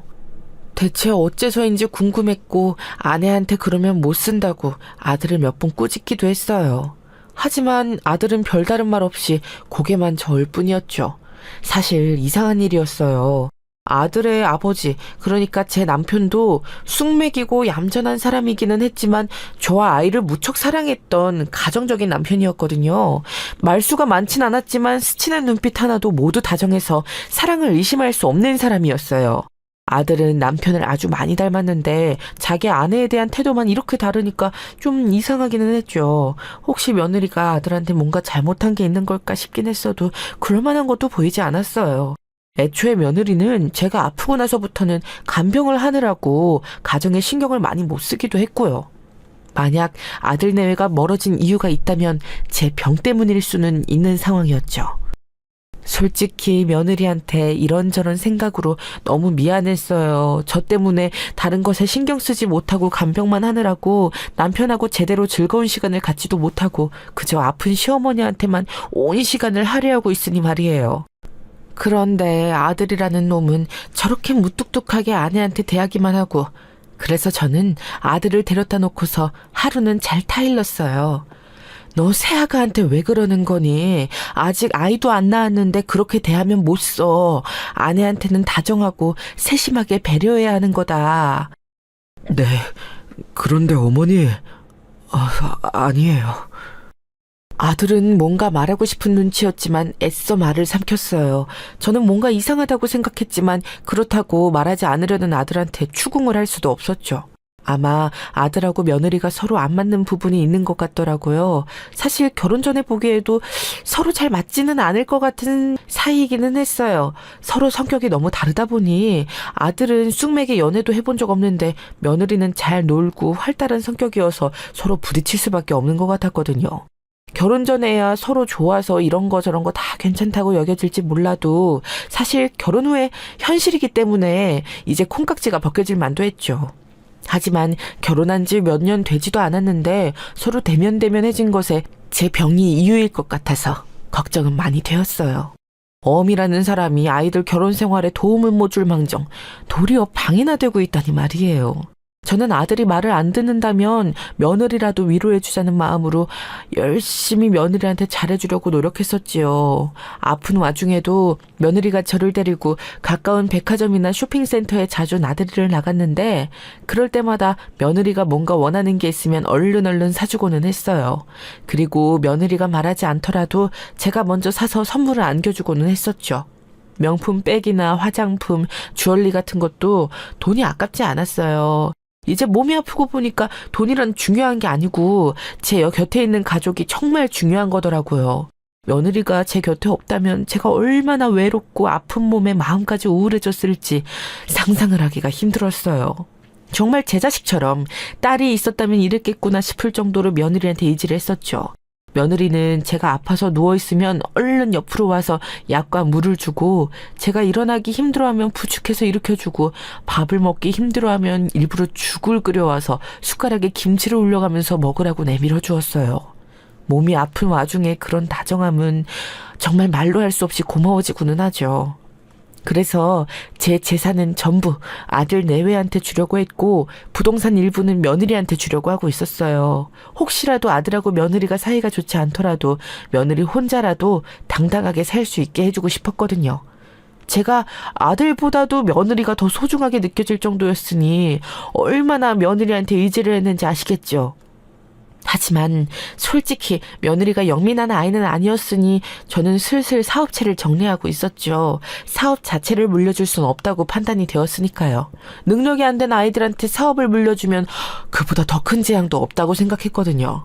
그런데 다들 아시겠지만 사업 정리하다 보면 아무래도 이리저리 대출도 있고 그걸 이것저것 팔아서 갚아나가는 과정이 생각보다 굉장히 복잡하고 길어요. 그런데 제가 몸이 안 좋으니 더욱 늦어지고는 했죠. 전부 정리하고서 아들 며느리한테는 부동산과 현금만 물려주려고 했거든요. 몸이 낫더라도 일단 제 사후를 위해서 물려줄 준비를 하고 있었는데 그때쯤 의사 선생님이 저한테 시한부 선고를 하셨어요. 6개월, 길어야 1년 정도 살 수 있다고요. 시한부 선고를 받는 충격은 이루 말할 수가 없어요.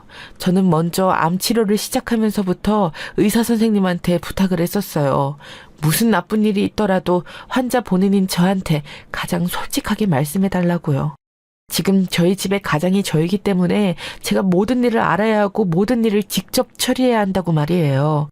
그래서인지 의사 선생님은 시한부 판단을 미루지 않고 곧장 저한테 말씀해 주셨어요. 아들 내외한테는 전혀 말 없이 그냥 저만 그 이야기를 듣고 슬퍼할 수밖에 없었죠. 의사 선생님이 아주 난처해 하셨지만 선생님의 잘못은 아니니까요. 제가 시한부라는 사실은 저만 알고 있었어요. 따로 아들이나 며느리한테는 말하지 말아달라고 제가 말해주겠다고 의사 선생님한테 신신당부를 했었죠. 아이들이 얼마나 충격을 받을지 여태까지 살아보겠다고 그렇게 발버둥치면서 치료를 받았는데 하필이면 그때가 겨울이어서 덜 쓸쓸하고 슬퍼지더군요. 인생의 막바지에 이른 노인이라도 막상 이제 더 이상 살 수 있는 날이 얼마 남지 않았다는 사실을 선고받으니 이건 완전히 다른 문제였어요. 가족이라고는 아들네일 뿐인데 그 애들을 두고서 떠나야 하겠구나. 이제 더는 이 좋은 세상 살아보지도 못하고 가겠구나. 하루 종일 그 생각이 뇌리에서 떠나질 않더군요. 저는 그래서 집에 와서도 축 늘어져 있었어요. 차마 애들한테 이야기를 할 엄두도 내지 못하고 있는데 며느리가 다가와서 저한테 조심스럽게 이야기를 건네더군요. 어머님, 무슨 일 있으세요? 오늘 더 힘이 없어 보이셔서. 그래, 그게 일이 있지, 있고 말고. 며느리가 그렇게 묻는데 제가 아무 일도 없는 것처럼 굴 수가 없겠더라고요. 저는 그 착하고 다정한 며느리가 너무 놀라거나 두려워하지 않도록 애손을 잡고서는 그날 있었던 일을 이야기했어요. 더는 내가 오래 살 수 없을 것 같다. 남은 기간은 기껏해야 6개월, 길어야 1년이 되지 않을 거라는 말을요. 그 이야기를 듣는 며느리는 눈물을 흘렸어요. 눈가가 빨개져가지고 제 손을 잡고 우는데 제가 다 슬프더군요. 어렵게 자라온 며느리는 결혼하고 나서야 가정의 따스함을 알았다면서 다 어머님 품에서 사랑을 느꼈다고 흐느꼈어요. 저는 며느리의 그 마음이 너무 소중하고 고마워서 그 애를 끌어안고서는 괜찮다고, 이제 내가 가고 나면 네 남편과 둘이서 잘 살면 되는 거라고 이야기를 해주었죠. 그날 밤 아들이 퇴근해서 들어왔을 때 아들을 따로 불러다 놓고서는 제가 제 병에 대한 이야기를 했어요. 아들은 눈가가 새빨개졌지만 눈물을 흘리지 않으려고 애썼죠. 남자는 울지 않는 거라는 고루한 사고방식을 가진 아이다웠어요. 저는 아들 손을 잡고서는 제 사후에 대해서 당부했었죠. 너 이 애미 가고 나면 이제 네 가족은 네 아내밖에 없다. 요즘 너무 대면대면하고 서로 대화도 안 하던데 나 편히 죽을 수 있도록 너희들 잘 살아야 해. 그게, 네, 알겠습니다. 아들은 할 말이 있는 것 같았지만 꾹 참고서는 삼키는 것 같았어요. 저는 너무 몸이 힘들고 아파서 궁금했지만 더 묻고 싶지가 않았고요.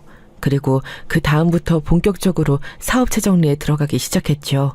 컨디션은 수직하락하고 몸은 너무 아팠지만 그래도 애들한테 제대로 유산을 주고 싶었어요. 제가 유산을 물려주면 아들이 더 많이 가져갈 것 같아서 제 선에서 제가 생각하는 대로 살아생전에 증여를 해주고 싶었죠. 네, 며느리한테 정말 많이 주고 싶었어요. 제가 아픈 동안 저를 성심성의껏 돌봐준 것은 다름 아닌 며느리였으니까요. 피 한 방울 안 섞인 남이라도 그렇게 애틋하게 저를 보살펴줄 수 있다는 걸 그때 처음 알았어요.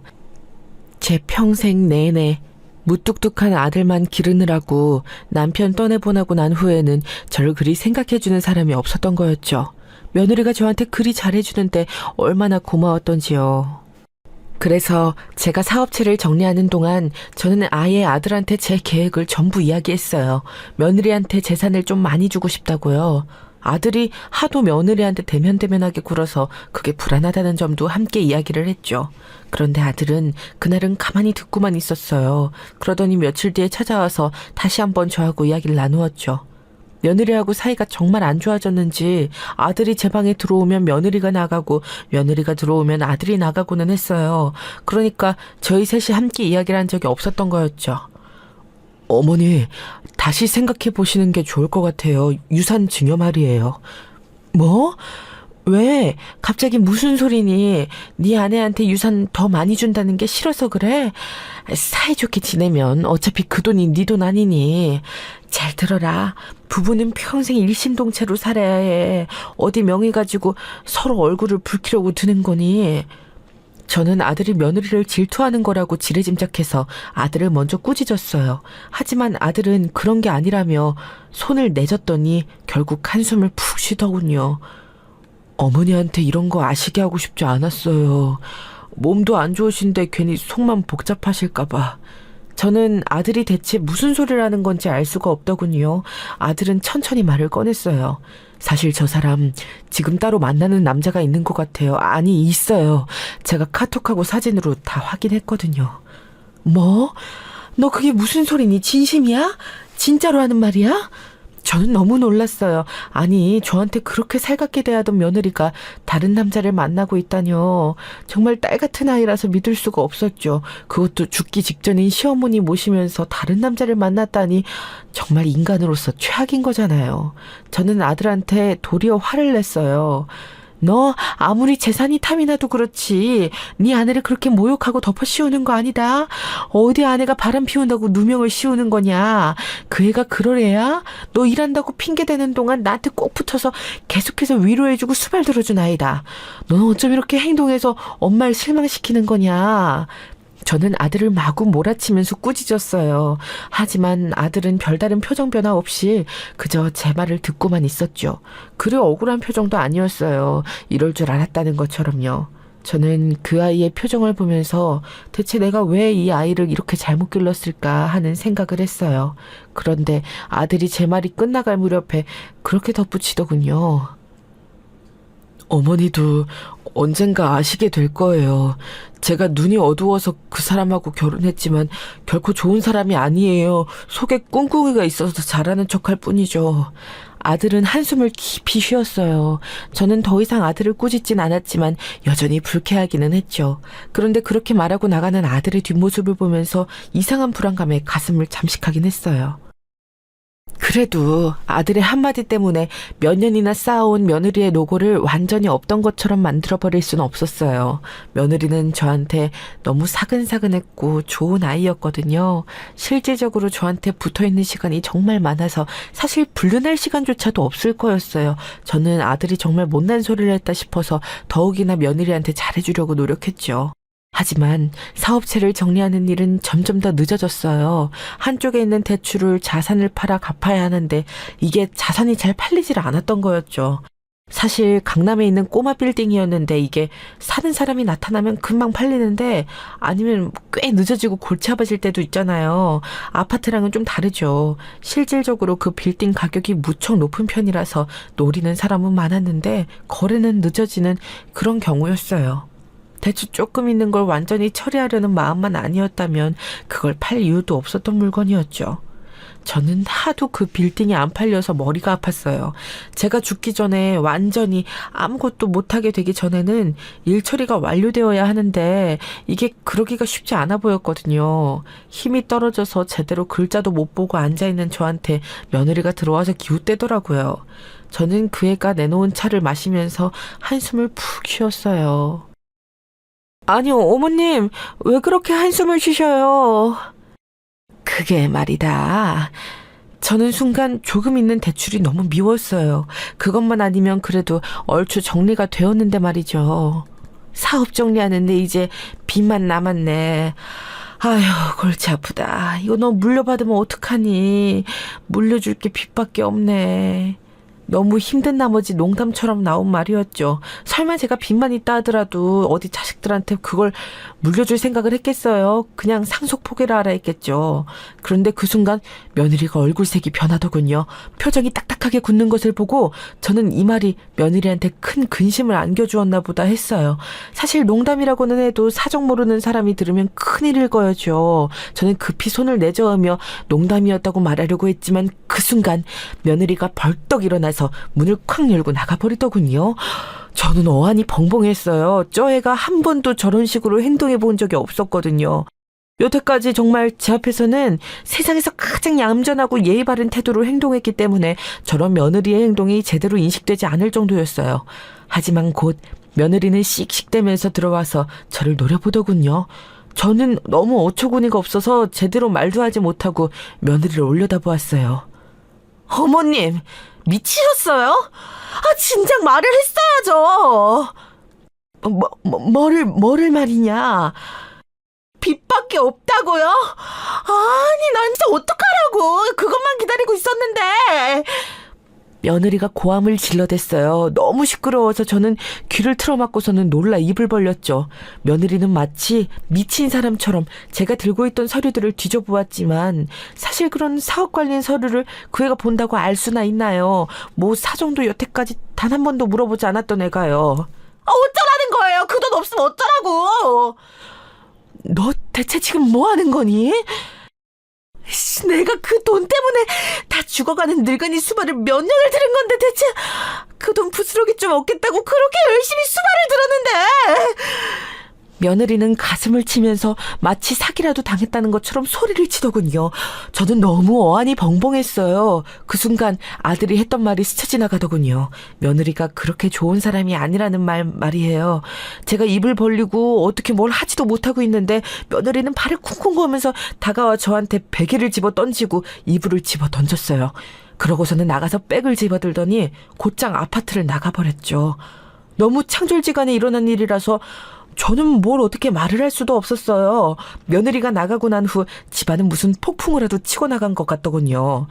가만히 생각해보니 며느리가 정말로 제 말을 빚만 남았다고 여긴 것 같았어요. 그러니까 여태까지 계속 하기 싫은 걸 억지로 돈만 보고 참고 있다가 결국 그 말 한마디에 터진 거였죠.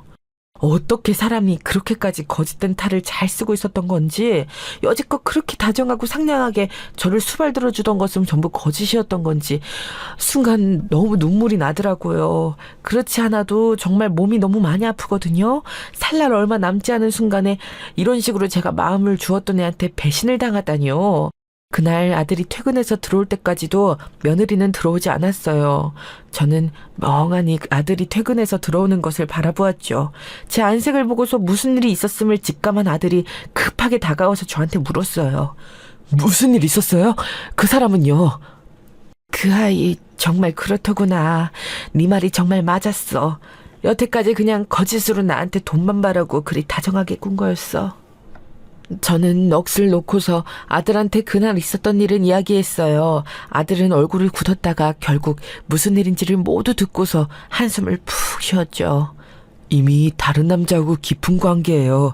그런데 그냥 어머니가 돈을 주실 걸 바라고서 그렇게 버티고 있었던 거죠. 저하고도 이혼하고 싶어서 안 달라 있을걸요. 어머니 유산만 아니면 저하고 당장 갈라서고 싶어 미치고 싶을 거예요. 그럼 이제 어떻게 해야 하니? 법적으로 저겠니? 아내이니? 이대로 내가 죽으면 너는 어쩌고 유산은 어쩌고. 저는 멍하니 아들한테 그렇게 말했어요. 저는 이제 살 날이 얼마 안 남았으니 그렇다 치더라도 아들이 너무 불쌍하더라고요. 결혼을 잘못하고서 아내가 그렇게 나쁜 사람이라고 이미 고백을 했는데도 어미라는 사람이 제대로 믿어주지도 않았으니 말이에요. 아들은 한숨을 푹 쉬었어요. 그러더니 잠시만 생각할 시간을 달라면서 조금 기다려보자고 했죠. 그런데 며칠 후였어요. 아들은 얼굴이 굳어서 제게 와서 말하더군요. 어머니, 이제 뭐 우리가 뭘 할 것도 없어요. 저한테 협의 이혼하자고 요구하더군요. 제 앞으로는 별다른 재산이 없으니 제 명의인 이 집을 가지고 가겠다고 했어요. 하지만 그 사람이 이미 이 집으로 대출을 엄청나게 받아놔서 사실 별다른 게 없다고, 지금 집값 떨어지는 와중에 그럼 빚도 가져갈 거냐고 했더니 그건 싫다고 하더라고요. 뻔뻔하기도 하지. 아들의 마음은 무거운 듯 했어요. 저는 고개를 끄덕이고 그냥 빨리 협의 이혼을 해주라고 했죠. 제가 곧 죽을 날이 머지않은데 아들이 못된 아내 때문에 고통받는 걸 더 보고 싶지가 않았어요. 법적으로 다툰다면 얼마든지 소송 비용 정도는 될 수 있었지만 제 몸이 너무 힘들더라고요. 그래서 아들은 그날로 나가서 며느리하고 협의 이혼을 하고 왔어요. 한 달이 지나서 숙려 기간까지 완전히 지난 다음에야 아들과 저는 휴 하면서 가슴을 쓸어내렸죠. 이미 며느리의 불륜을 알았을 때부터 아들은 완전히 마음이 떠나서 이혼을 했는데도 아무런 동요가 없더라고요. 그것 자체도 또 가여워서 저는 아들을 붙잡고 한참이나 울었었어요. 아들은 재산도 자기한테 줄 것 없다면서 그냥 저 죽으면 전부 사회 환원이나 하라고 하더군요. 어차피 자기도 아이 없고 아내도 없으니 그냥 벌어먹고 살면 된다면서요. 그런데 완전히 이혼이 법적으로 종료되고 난 후 한 일주일 정도 지났을 때 며느리가 집에 왔더군요. 자기 짐을 가지러 왔다나 봐요. 저는 사업 정리하던 서류를 손에 들고서 멀거니 며느리가 자기 짐을 챙기는 것을 지켜보았어요. 그때 마침 제가 들고 있던 게 그 꼬마 빌딩 팔고 정리해서 남은 금액이 든 통장이었죠. 사실 엄청난 금액인 것은 맞아요. 일반적인 소시민들은 잘 실감이 안 될 정도의 금액이죠. 전부 정리해서 이제 현금이 남은 이것을 어디로 기부할까 고민하고 있었어요. 며느리는 흘끗 저를 보고서는 인사도 없이 나가려고 하더군요. 아니, 이제 며느리도 아니고 전 며느리였던 여자죠. 저는 그 애를 보다가 잠깐 손짓해서 가까이 불렀어요. 그 애는 그래도 그나마 저하고 시모와 며느리로 살았던 기억 때문인지 조금 멈칫하다가 저한테 가까이 다가오더군요. 이제 저한테 뭐 하라고 시키실 권리 없어요. 왜 그러시는데요? 며느리는 아주 방어적인 태도로 말했어요. 저는 그 애가 정말 멀그러미 바지더이다. 어떻게 같은 사람이 돈 때문에 저렇게 태도가 변하는지 말이에요. 너 정말로 내가 빚밖에 없어서 이렇게 변해버린 거니? 당연하잖아요, 어머님. 아니, 이제 어머님도 아니지. 아줌마, 할머니. 그동안 아프다면서 나 일 시켜 먹은 거 기억 안 나요? 사람이 어쩜 이렇게 뻔뻔하지? 내가 잘못된 게 아니라 그쪽이 잘못한 거예요. 젊은 며느리들에서 아프답시고 수발을 그렇게나 들게 하나 그래? 며느리는 갑자기 화를 내면서 저한테 소리를 질러댔어요. 그때 집에 온 전하의 얼굴도 보기 싫어서 다른 방에 들어가 있던 아들이 제 방으로 건너왔죠. 지금 뭐 하는 거야? 어머니한테 지금 무슨 말버릇이야? 어머니? 이제 내 어머니 아니야. 비켜, 난 나가야겠으니까. 네가 원하던 거 혹시 이거 아니니? 저는 며느리 앞에 통장을 던졌어요. 툭 가볍게 떨어진 통장 페이지에는 숫자가 상당히 많이 써 있었죠. 며느리는 처음에는 그걸 집어들고서는 뭐가 뭔지 잘 모르는 눈치더군요. 가만히 숫자를 세어보더니만 며느리는 얼굴색이 변해서 머뭇거렸어요. 내가 빚이 있다고 했지 부동산이 없다고는 안 했다. 강남 쪽 건물 팔았더니 대출 조금 있는 거 갖고도 90%는 남더구나. 뭐라고요? 네, 너한테 그걸 주려고 했다. 아들한테 가는 돈보다도 더 많이 너한테 생전에 증여를 해주려고 했다. 그동안 나 간병해준 거 너무 고마워서 말이다. 이제 세상 뜨는 마당에 내가 아까울 게 뭐가 있었겠니? 대체 뭐가 그렇게 불만이라 막판에 그렇게 깽판을 치고 나가야 했어. 게다가 남자도 따로 있다며. 저는 며느리에게 쏘아붙였어요. 몸 상태가 악화된 이후로 심장이 벌렁거리며 뛰고 식은땀이 났지만 할 말은 해야 했죠. 며느리는 멍한 얼굴로 통장을 들여다보더니 믿고 싶지 않은 듯한 얼굴로 무릎을 꿇고서 제 옷자락을 잡았어요. 아니, 어머님, 이런 말씀은 안 하셨잖아요. 저는 정말로 집에 빚만 남은 줄 알았어요. 정말로요. 그래, 네 민낯 정말 잘 봤다. 그 덕분에 네 됨됨이를 확실하게 알게 되었구나. 어머님, 그런 거 아니에요. 정말 아니에요. 며느리가 손을 떨면서 저한테 빌려고 했지만 곧 아들이 며느리를 일으켜 세워서 밀어냈어요. 아들은 표정도 변하지 않은 채로 며느리를 밀어내면서 말했죠. 당신하고 이제 우리 집은 관계가 없어. 우리 집 돈도 관계가 없지. 지금 사귀는 그 남자하고 잘 살아봐. 다시는 얼씬도 하지 말고. 여보, 정말 내가 잘못했어요. 아니, 난 정말 빚만 남은 줄 알고. 어머니 돌아가신 이후엔 내 꼬투리를 잡아 이혼하려고 했겠지. 계속 그 불륜남하고 불륜이나 하면서 나가 이 상간녀야. 아들은 쏘아붙이면서 며느리를 아주 밀어내버렸어요. 평소 온화하고 침착한 성정인 아들로서 정말 드문 일이었죠. 저 착한 아이가 얼마나 그동안 쌓인 게 많았으면 저럴까. 얼마나 고통을 받았을까. 가슴이 아파 미치겠더군요. 아들은 며느리, 아니 이제 며느리였던 그 상간녀에게 지금 당장 안 나가면 주거 침입죄로 고소를 하겠다면서 내보내버렸어요. 평소 그 착하고 온화한 아이가 저렇게 독하게 말하는 것을 보니 그동안 얼마나 마음고생을 했을까 싶어서 너무 슬펐죠. 애미라는 게 그것도 모른 채로 이를 여기까지 끌고 왔으니 말이에요. 저는 아들 손을 잡고서 한참이나 멍하니 앉아 있었어요. 아들은 제 손을 쓰다듬으면서 말하더군요. 어머니, 재산은 전부 사회에 환원해 주세요. 저도 뭐 먹고 살 만큼은 벌고 그 이상의 돈은 사실 불화의 씨앗만 되는 것 같아요. 굳이 물려받지 않아도 저는 생계에는 지장이 없으니까요. 아들은 초연하게 그렇게 말했어요. 맞아요. 과한 재산은 불행의 씨앗이 되고는 하죠. 아들이 그렇게 말하는데 제가 반대할 이유도 없었고요. 이미 얼마 남지 않은 목숨인데 아들이 원하는 대로 해주고 가는 게 많기도 하고요. 그래서 지금은 제가 가진 재산을 전부 사회에 환원하기 위해 법적인 절차를 밟고 있어요. 죽음이 얼마 남지 않은 탓에 몸도 여기저기 아프고 마음도 급하지만 그래도 아들의 인생에서 불행이 될 게 뻔했던 며느리를 몰아낸 것에 감사하면서 하루하루 눈을 뜨고 있죠.